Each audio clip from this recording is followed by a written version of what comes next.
Whilst both well-known household names, both David Fincher's Fight Club and George Lucas's Star Wars have vastly different plot, narrative, story, and characters. More specifically, the focus for this video, main characters. In this essay, I will be comparing and contrasting Star Wars' heroic archetype, Luke Skywalker, and Fight Club's schizophrenic narrator, Tyler Durden. Luke Skywalker is on a shallow basis a well-known stereotype for what is referred to as the hero's journey. The hero's journey is a concept that originally comes from studies of mythological stories.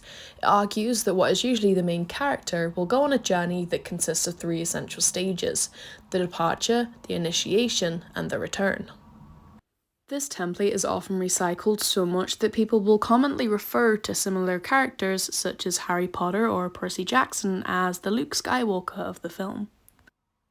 Tyler Durden, on the other hand, is an interesting case. Throughout the majority of the film, we're led to believe that we are following two entirely contrasting main characters. We follow the point of view of the narrator, an unnamed businessman who falls victim to the monotony of everyday life when he's placed into a situation where he must coexist with the over-eccentric charismatic acquaintance of his, Tyler Durden. It's later revealed in the film that Tyler is the result of the narrator's split personality. He's the embodiment of everything he wishes he could be, and hence is a direct contradiction of the narrator's own character. This means that when studying Tyler Durden, you're inherently studying two different characters who were created off of the same set of rules, only reversed. For the rest of this video, I will be comparing and contrasting these two, or technically three characters, using the 8 narrative conventions compiled in Aston and Savonas Theatre as a sign system. These conventions are as follows: self-presentation, exposition, quiet commentary, character as confidant, character as foil, deus ex machina, silent character, and character names. Starting with self-presentation, this is when the main character establishes himself as such through use of something similar to a monologue. This usually happens at the beginning of a film and is common in films with obvious narrators, and no such example of a narrator comes as easily as in Fight Club. As he obviously shares a name with his counterpart, we don't get a name to refer to the original Tyler Durden, and he's commonly referred to as the narrator. When the film begins, the narrator doesn't introduce himself as much as he introduces the story, through the concept and introduction of both Tyler and Marla. He establishes himself immediately as an extension of Tyler when he says, "People are always asking me if I know Tyler Durden." Dropping Tyler Durden's name draws immediate recognition with it, for when later down the line we get to meet him, we'll be ready to pay close attention to him and his character, knowing his significance and importance to the greater story. In a way, this paints Tyler as the main character, and hence does so for the narrator by association. Luke Skywalker does not act as a narrator in his story, but his significance to the overall plot is given through choric commentary. Choric commentary and exposition are both very similar, however whilst in exposition the information is fed to the audience at the beginning of the film, in choric commentary the information is given when needed and in regular and sporadic intervals. For example, when Luke is talking to his aunt and uncle about the possibility of their recently purchased R2 unit belonging to somebody named Obi-Wan Kenobi, his father tells both the audience and Luke that old man Ben knew his father, and his aunt tells us that he has too much of his father in him.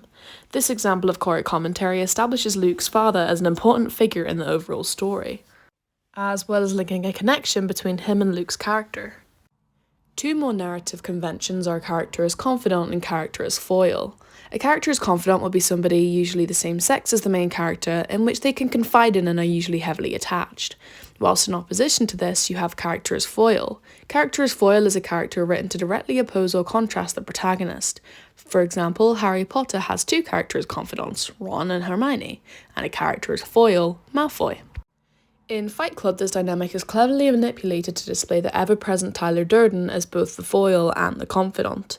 His character is designed to directly contrast against the narrators, built to be everything that he isn't, everything he wants to be, yet he also works as a confidant for the first half of the film, supporting the narrator and teaching him to let go of the life that he used to lead.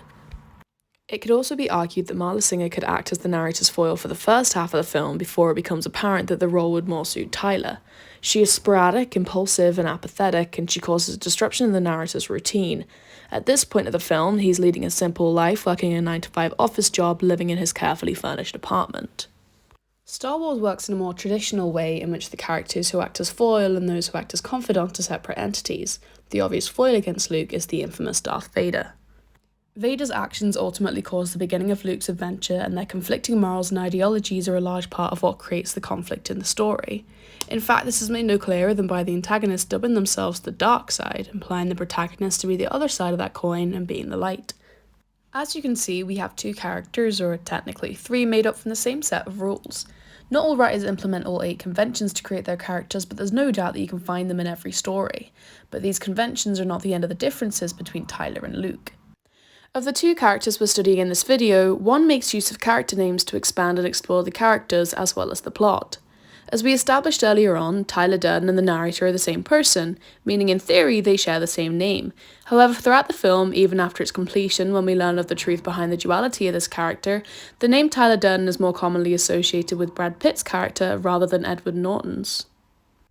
The narrative conventions listed in Aston and Savonas theatre as a sign system are not only used to establish a character, but are used to display their growth and development too. Whilst more noticeable at the beginning of a film, for example Tyler Durden's opening monologue that we talked about previously, these elements can also be used when the character is going through a narrative arc.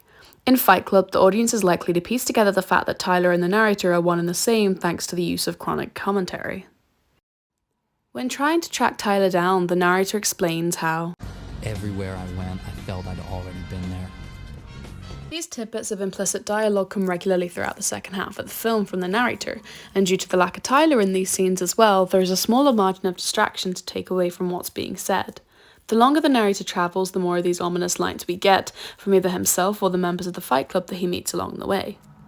By now the audience starts to have an idea of what's going on with these characters and understand the sudden disappearance of Tyler Durden. Once Tyler comes to the realisation that he is in fact Tyler, the contrast between them is highlighted through more chronic commentary, this time coming from Tyler Durden himself. All the ways you wish you could be, that's me. I look like you want to look, I fuck like you want to fuck, I am smart, capable, and most importantly, I'm free in all the ways that you are not. In Star Wars, there are 2 ways in which Luke's name and the meaning behind it can affect and enhance the character itself. The first way to look at Luke's name is from the surface, as an unexceptional name given to somebody who at first was thought to be an unexceptional farmer. Whilst in this fantasy sci-fi adventure, a great majority of characters' names are not ones that you would hear commonly, Luke's is an exception to this. He comes from a humble and quaint beginnings, and this is reflected in both his clothes, his personality, and his name. Other characters, such as Leia and Obi-Wan, have names that are instantly recognisable without knowledge of the franchise. However, in Luke's case, the name Luke itself doesn't ring any bells immediately. When talking about him as Luke Skywalker, however, he instantaneously becomes an iconic and recognisable figure. This is to further emphasise the importance of his family and origins within the story, as well as to highlight how he was born for this destiny and the hero's journey. The second way that we can interpret the name Luke is its supposed origins. The name Luke is derived from the Greek word lukos, meaning light. This is an interesting parallel when compared to the character's foil Darth Vader, who hails from the dark side.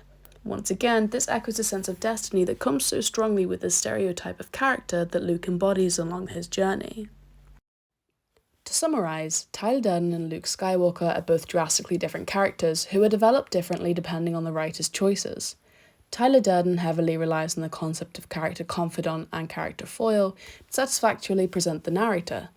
The narrator's character is greatly explored through the use of contrast, using the obvious differences between himself and Tyler Durden to highlight his monotonous personality when placed next to his eccentric, impulsive and charismatic alter ego. This works completely differently to how we come to see Luke Skywalker in Star Wars: A New Hope. Luke bounces off of a great many more characters in his story than Tyler in Fight Club, meaning that the writer can't rely on his personality being expanded upon by any single side character. Instead, Star Wars acts upon the protagonist being easy to understand and to comprehend for anybody of all ages. This leads to a more enjoyable viewing experience as it allows for a plot to be much more complicated but the character's actions to be more easily rationalised. Both Star Wars and Fight Club make use of the narrative conventions to create iconic and memorable characters, establishing themselves in the film industry and making their protagonists unforgettable.